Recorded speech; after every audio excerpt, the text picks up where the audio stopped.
ভাবতে হবে না। আপনি দিল্লিতে থাকুন আর ওই মাদ্রাসেই থাকুন, আমি যতক্ষণ আছি আপনার স্বার্থ ততক্ষণ না হবে না। সে জানিবি না, এবং জানি বলে টাকা পয়সা দিয়ে তোমাকে সাহায্য করছি। ওই সাত কই বলছিল ইদানিং নাকি রেল পুলিশ বড্ড বাড়াবাড়ি আরম্ভ পুলিশ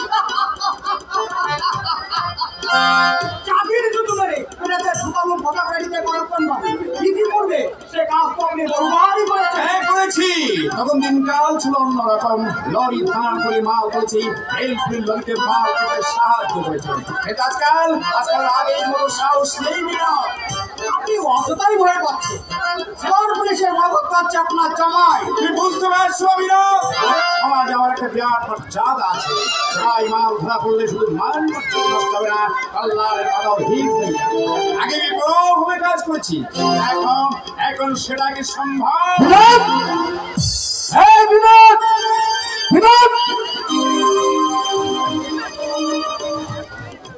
বিনোদ, তুমি মাকে বিড়ির দাম দাওনি কেন? তুমি কি জানো না যে বিড়ি বিক্রি করে আমাদের সংসার চলে? তাহলে কেন মানুষের মতো কাজ করলে? আমার 25 টাকা যে 1 বছর ধরে পড়ে আছে বলে একটা অভাবী সংসারকে তুমি উপসে রাখবে। 1 টাকা 2 টাকা করতে এতটুকু মনুষ্যত্ব হয় তোমার মধ্যে? পশুতেও তেমন কাজ করবে না। এখন যদি ধরে ঠাস করে চল মনে তো সস্তা নয়। 25 টাকা 1 বছর ধরে পড়ে আছে। আজ নয় কাল, কাল নয় পশু বলে কানাচ্ছ, দেওয়ার নামটি পর্যন্ত নেই। আমি হাতে পেয়ে কেটে নিয়েছি, বেশ করেছি। তুমি কিন্তু কথা বাড়াচ্ছ বিনোদ। তাদের আবার বড় বড় কথা, ভারী ঘন্টা রাত 10টার সময় এসে বলে গাড়ি করে মাল নিয়ে গেল।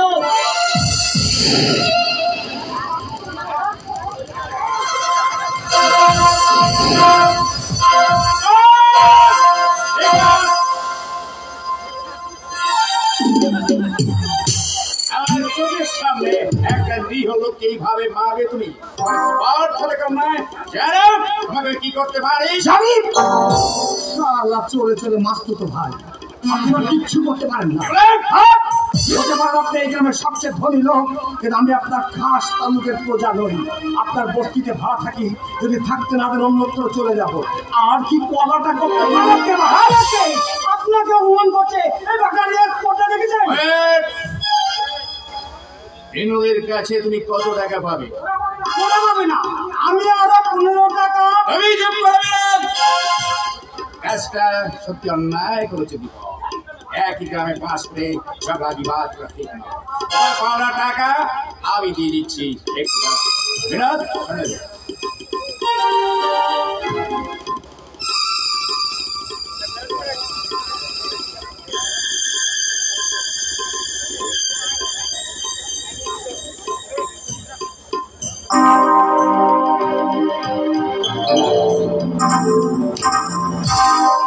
কোথায় পাঠালেন ওকে? আসছে, একটা কাজই করি। আচ্ছা দীপক, তুমি শিক্ষিত বুদ্ধিমান হয়ে এইভাবে বেকার ঘুরে ঘুরে এনার্জি নষ্ট করছো কেন? একটা ব্যবসা করলে তো 2 পয়সা রোজগার। ইংরেজিতে একটা প্রবাদ আছে, এটা ব্রেন ডেভি লক্স। যুবশক্তি বা বোঝায় হলে সে জাতির ভবিষ্যৎ অন্ধকার হয়ে ব্যবসা করতে হলে মূলধন চাই। মূলধন টাকা? হ্যাঁ। আচ্ছা, আমি যদি তোমাকে টাকা দিই, ব্যবসা করবে তুমি? আপনি আমাকে টাকা দেবেন? কিন্তু কি স্বার্থে আপনি আমাকে টাকা দেবেন?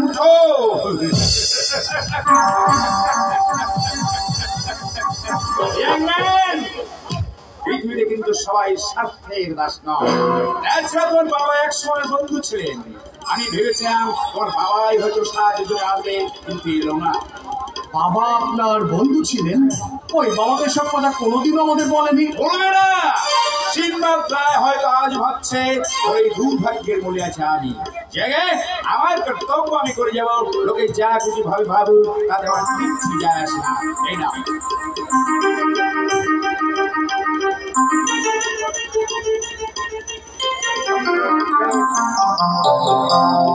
কিন্তু মানে এতগুলো টাকা কি বিশ্বাসে?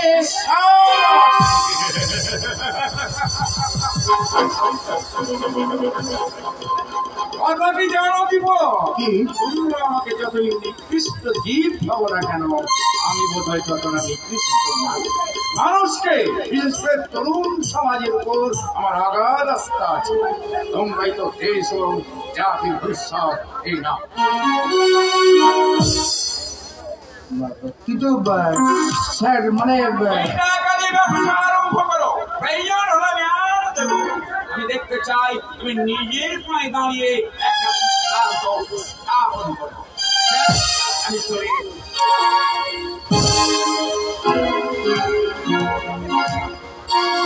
আশ্চর্য ব্যাপার, সঞ্জয় সেনের মনটা যে এত উদার তা আমি আগে জানতাম না। আমি ভাবতাম লোকটা নিষ্ঠুর, অহংকারী, আত্মসুখ ও সর্বস্ব, কিন্তু ওনার ব্যবহার সে ধারণাটাই আমার বদলে গেল। আসলে বাইরের ব্যবহার থেকে মানুষের বিচার করতে যাওয়া সত্যি মূলতা। দাদা, তোমার সঙ্গে আমার একটা কথা ছিল। হ্যাঁ বলো। বলতে ঠিক ভরসা পাচ্ছি না, মানে কথাটা শোনার পর তুমি আবার রেগে যাবে না তো? মানে কথাটা শুনে তুমি যদি আবার চটে যাও। আরে না না, বলো না, কি বলবে? তোমাকে দেখলে আমার ভীষণ ভয় হয়, মনে হয় তোমার মধ্যে আত্মপ্রের লাভা ছড়ে হয়েছে, যে কোনো মুহূর্তে দাবানল হয়ে চলে আসবে তুমি। মনে হয় তোমার মধ্যে বিক্ষুব্ধ আত্মা একটা কিছু করবার জন্য একেবারে ছটফট করছে। তাই বুঝি? না, তোমার কোনো ভয় নেই চন্দন, আমি অভয় দিচ্ছি। বলো কি বলছো? এ মানে দীপাকে দীপাকে দীপাকে আমি বিয়ে করতে চাই। চন্দন, অবশ্য তোমাদের যদি সম্মতি থাকে। আমি আমি হোমগার্ডে একটা চাকরি পেয়েছি, 1 মাসের ট্রেনিং এ যাচ্ছি, ফিরে এসেই আমি বিয়ে করব। দীপার সম্মতি আছে, কিন্তু তোমাদের ইচ্ছার বিরুদ্ধে কোনো কিছু তো করা সম্ভব নয়। চন্দন, তুমি সত্যি আমার বোন দীপাকে বিয়ে করবে? আরে ভাই, তুমি আমার বোন দীপাকে বিয়ে করবে, তোমার আনন্দের কথা, গর্বের কথা। দেখো ভাই, আমার কোনো আপত্তি নেই। বাবা কি রাজি হবে? মানে সাতকড়ি বাবু বাবার অমতে আমি বিয়েটা করবো। চন্দন, আমার যেখানে পোস্টিং হয় দীপাকে আমি সেখানেই নিয়ে যাব। বাবা যদি তাদের সম্মতি না হন, বিয়েটা কিন্তু আটকাবেন না। দেখো ভাই, আমরা কিন্তু দাবি দেওয়া কিছু পূরণ করতে পারবো। কোনো দাবি নেই আমার, তোমরা শুধু শাখা সিঁদুরটা পরিয়ে বিয়েটা করিয়ে দিও। আমি আমি আসি কিন্তু, 9:36 আমার টাইম।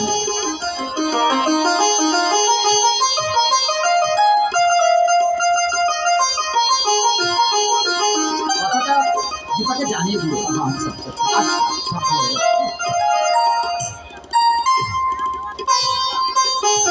আচ্ছা আচ্ছা, একটা ভাবনা থেকে অন্তত রেহাই করে। ছেলে হিসেবে চন্দন খুবই ভালো, কিন্তু বদমাইশ শালা ওর ভাবটা। এই টাকা দিয়ে যে কোনো একটা ব্যবসা আরম্ভ করতে, তারপর সোমনাথের সঙ্গে আলোচনা করে এই লোকটা আমি মাল কেটে শহরে রাখছিলাম, আমাকে ছুরি দেখিয়ে 2000 টাকা চিন্তাই করে নিয়েছে। গ্রেপ্তার করুন স্যার, গ্রেপ্তার করুন লোকটাকে, গ্রেপ্তার। কথা বলবে না বিনোদ, নিজে যেমন একটা বদমাইশ। এই খোদা, তুমি বলতে চাও ওর অভিযোগ মিথ্যে? ও শুধু শুধু তোমার নামে বদনাম দিচ্ছে। মানে চোটা বাপের নাম ভুলে দেওয়া।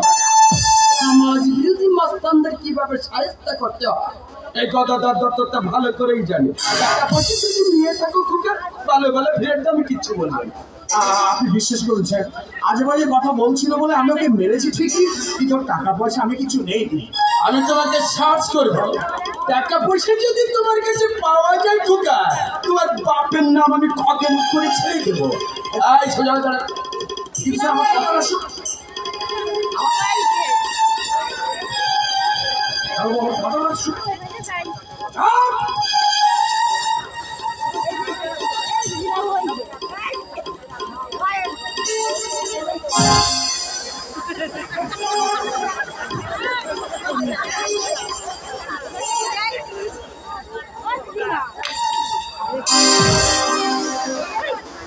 এটা কি? এই কি আছে খামের মধ্যে? কোথায় পেয়েছো এই খাম? কি হলো এই খামটা? এই খামের মধ্যে আমার 2000 টাকা। এক চড়ে মুন্ডু ঘুরে গেল শালা শুয়োরের বাচ্চা। বাবু, আমি বিশ্বাস করি এই খামটা একটু সঞ্জয় বাবু আমাকে দিয়ে গেছে।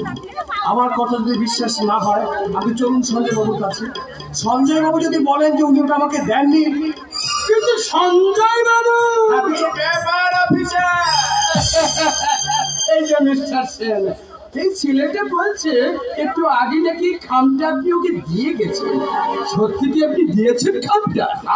হ্যাঁ, আমি দিয়েছি। তুই কি কাজাটা খেয়ে গেছো না কি ছোকরা? আমি কেন খাম দিতে যাবো? তাছাড়া ওর সঙ্গে তোমার দেখাই হয়নি। কি আছে খামটার মধ্যে? আমার 2000 টাকা। আমি মাল কিনতে শহরে যাচ্ছিলাম, আমার টাকাটা ও চিন্তায় করে নিয়েছে।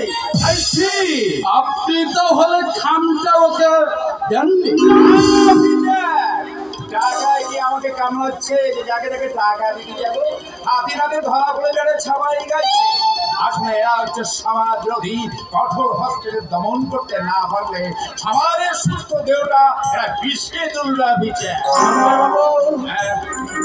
কাইন্ডলি একটু শুনুন। এই শুনবেন? এখন কোনো সুপারিশ চলবে না, কোনো সুপারিশ চলবে না, কোনো সুপারিশ চলবে না।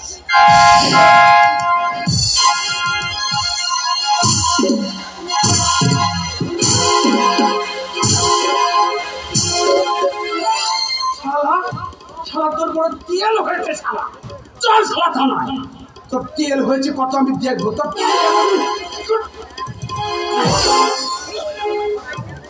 সঞ্জয় বাবু, কাল আপনি থানায় ডায়েরিটা লিখে দিন। ওর কাছে 2000 টাকা পাওয়া গেছে, আপনি তার সাক্ষী। আমার ওয়াইফ বলে যাতে শ্রীঘর বাসায় সেই চেষ্টাই করবেন অফিসে। ইয়েস ইয়েস ইয়েস, সে চেষ্টা তো অবশ্যই করবে। আমার ওয়াইফ কি বলে জানে? বলে তোমার মনটা ভারী কোমল, ভদ্র মহিলাকে আমি দেখিয়ে দেব, প্রয়োজনে আমি কত কঠোর হতে পারি। চল সারা মস্তান, থানায় নিয়ে তোর চিরাল আমি বার করে টক টক টক টক করে মার দিকে আপনি ছুটে নিয়ে যাবে।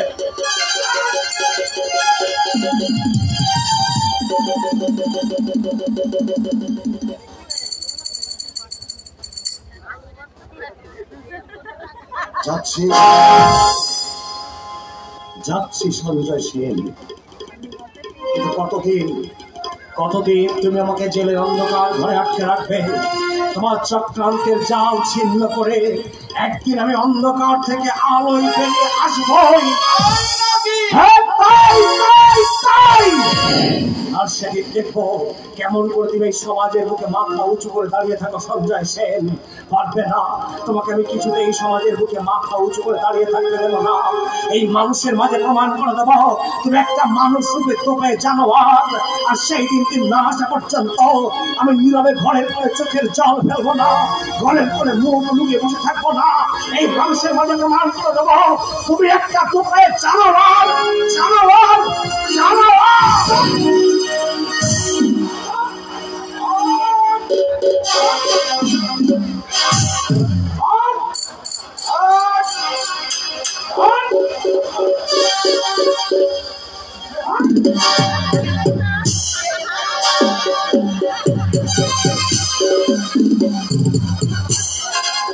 আপনার গায়ের কাছে রক্ত বন্ধ হয়ে যাচ্ছে।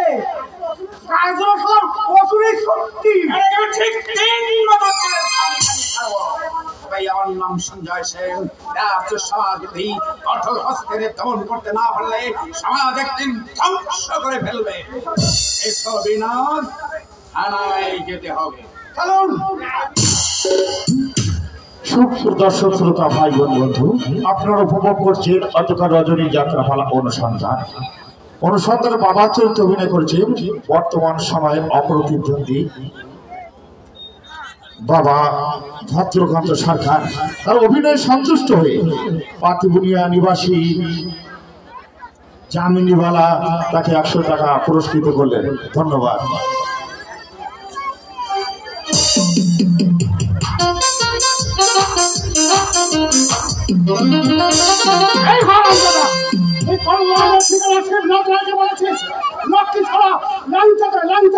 কল্যাণকর পর্যন্ত ধরা করেছে, আবার আমার কাছে নাকে খাতুনি পাইছে, তোমার কি পাবে চিন্তাই কেটে ধরা পড়েছে। দয়া করে আপনি চন্টুর ঠিকানাটা দিন। ইচ্ছে হচ্ছিল যে ঠাস করে দিয়েছিলেন? এই ঠিকানা দেবো আমি কি তোর মতো কারণ আমি করে দিয়েছি আর মুখের উপর বলে দিয়েছি একটা সমাজ বিরোধী পরিবারের সঙ্গে আমাদের কোনো সম্পর্ক নেই, ভবিষ্যতে কোনোদিন তুমি আমার বাড়িতে আসবে না। কি মানুষ, একটা রুগ্ন অসুস্থ মানুষ বিপদে পড়ে তার ছেলের খোঁজ করতে এসেছিল, আর আপনি তাকে 22 বছর আগের প্রতিশ্রুতির কথা আপনার মনে নেই? থাকার কথাও নয়, কারণ ধনবান মানুষেরা শত চেষ্টায় তাদের অতীতকে ভুলে থাকার চেষ্টা করে, এটাই তাদের চরিত্রের বৈশিষ্ট্য। আমি তোকে সাবধান করে দিচ্ছি ভাই। মনে পড়ে বাবু, বহুদিন আগে বস্তির এক ভাঙা ঘরে একচ্ছ্রমুখী মায়ের সামনে হাত জোড় করে শপথ করে বলেছিলেন, আপনার ছেলেটিকে আমি ভিক্ষে চাই, আমি আপনার কাছে কৃতজ্ঞ থাকবো বলেছিলেন। হ্যাঁ বলেছিলাম, তাই বলে আরো বলেছিলেন প্রতি মাসে ছেলেটিকে দেখিয়ে নিয়ে যাবেন, কিন্তু ছেলেটিকে বডিকে লুকিয়ে রাখলেন পাছে মা বাবাকে চিনতে পারে সেই ভয়ে। বাবু, রক্তের দাবিকে কি আপনারা অস্বীকার করতে চান? অর্থের অহংকার মনুষ্যত্বকে আপনারা দুপায়ে বাড়িয়ে দেবেন। আমি তোকে সাবধান করে দিচ্ছি ভাই, কল্যাণের কানে যেন এই কথা না যায়। ওদের ছেলেকে আমি নগদ 5,000 টাকা দিয়ে কিনে নিয়েছি, ওই ছেলের উপর ওদের কোনো অধিকার নেই। টাকা দিয়ে কিনে নিয়েছেন বাবু? টাকা দিয়ে কিনে নিয়েছেন? আচ্ছা বাবু, টাকা দিয়ে কি পিতৃত্বের অধিকার পাওয়া যায়?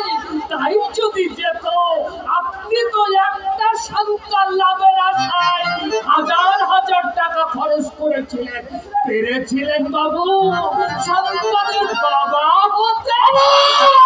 চিৎকার করে আপনি আমার মুখ বন্ধ করতে পারবেন না বাবু। আমার যদি সহস্র কণ্ঠ থাকতো, সহস্র কণ্ঠে বলতাম, আপনারা ধনীরা ভালো প্রতিশ্রুতি দিতে জানেন, রক্ষা করতে জানেন না, রক্ষা করতে জানেন না, রক্ষা করতে জানেন না, তাতে আপনাদের বিবেকে এতটুকু বাদে না বাবু, এতটুকু বাদে না।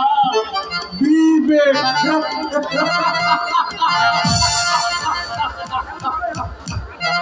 এমন ভাবে হোক এই অভয় হারামজাদাটাকে এই বাড়ি থেকে দাঁড়াতে হবে, নইলে হয়তো কোনোদিন কল্যাণের আসল ঠিকানা ও বলে দেবে। অনেকদিন আগে ওই ছোয়াটাকে আমি বাড়ি থেকে দূর করে দিতাম, পারিনি শুধু কল্যাণের জন্য। এবার বৌমাকে বলবো ওই ছোয়াটাকে যেন লাঠি মেরে বাড়ি থেকে দূর করে দেয়।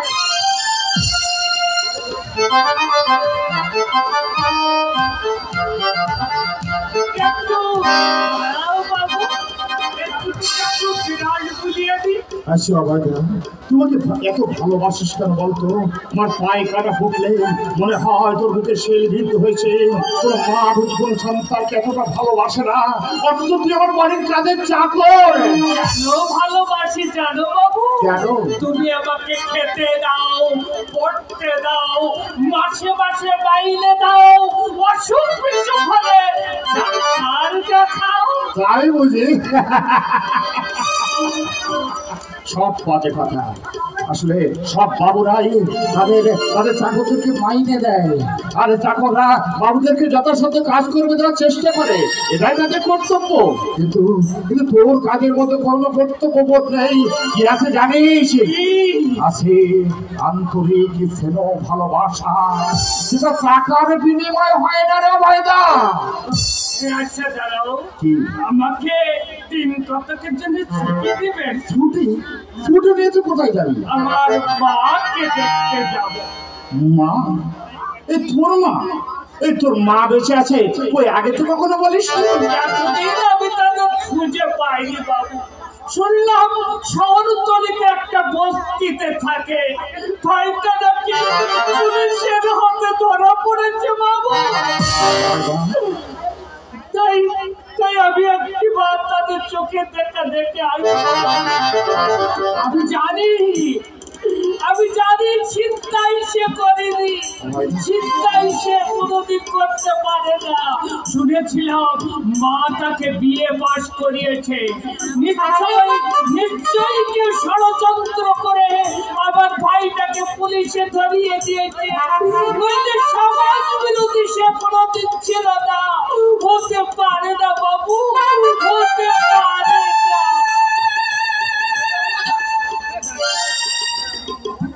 অভয়দার ভাই, আমার জ্ঞান হওয়া অবধি আমি শুনিনি যে অভয়দার মা আছে, ভাই আছে। টাকা পয়সা কোনোদিন পাঠাইনি, হঠাৎ মা ভাই করতে গেল, আমি কিছুই বুঝতে পারছি না।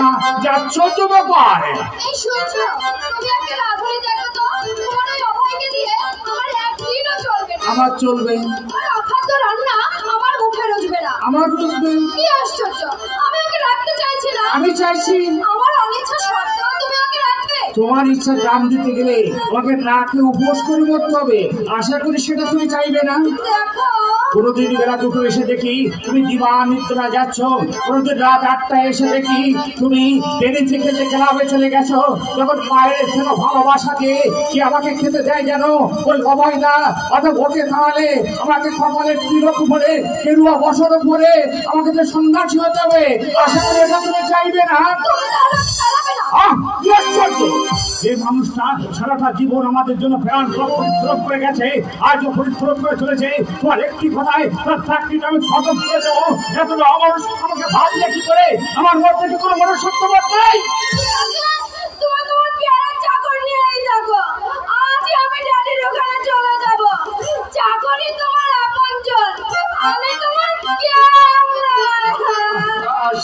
শরীর এই শরীর মিস্টার গুপ্ত, মিস্টার সামলদার, বউয়ের কথা ছাড়া এক পাও চলেন না।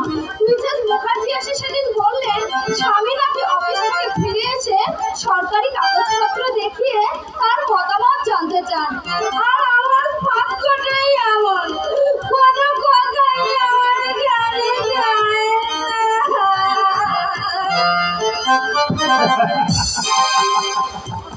আশ্চর্য অভিযোগ।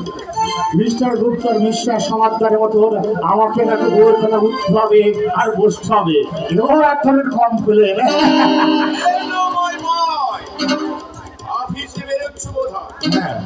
আমার সঙ্গে আমার কিছু বলুন।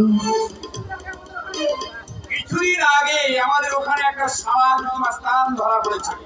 এক মদির 2000 টাকা ছিনতাইয়ের সময় হাতে করে ফেলেছে পুলিশ। ড্যাডি, তুমি তাকে চিনবে না মা। উত্তমাস্তান সমাজ চলে একটা অভিশাপ, হিংসে শতাব্দীর জঞ্জাল। ঈশ্বর যদি কঠোর দমন করতে না পারে তাহলে সমাজের সুস্থ দেবতা এরা বিশ্ব। তাই কল্যাণকে বলছিলাম এইসব সমাজের দুষ্ট ফল। তা আমাকে কি করতে হবে? আমার ইচ্ছে তুমি নিজের কেসটা টেক আপ করো, যাতে বদমাস তার মিনিমাম 3 বছর শাস্তি হয়। সাধারণ নাগরিকরা এদের ভাই সন্তুষ্ট। এরা মানব সভ্যতার জঞ্জাল, সভ্যতার জঞ্জাল। আর যারা আইনের বুকে জুতো মেরে রক্ত পথে লক্ষ লক্ষ টাকা রোজগার করছে, তারা কি সভ্য সমাজের কলঙ্ক নয়?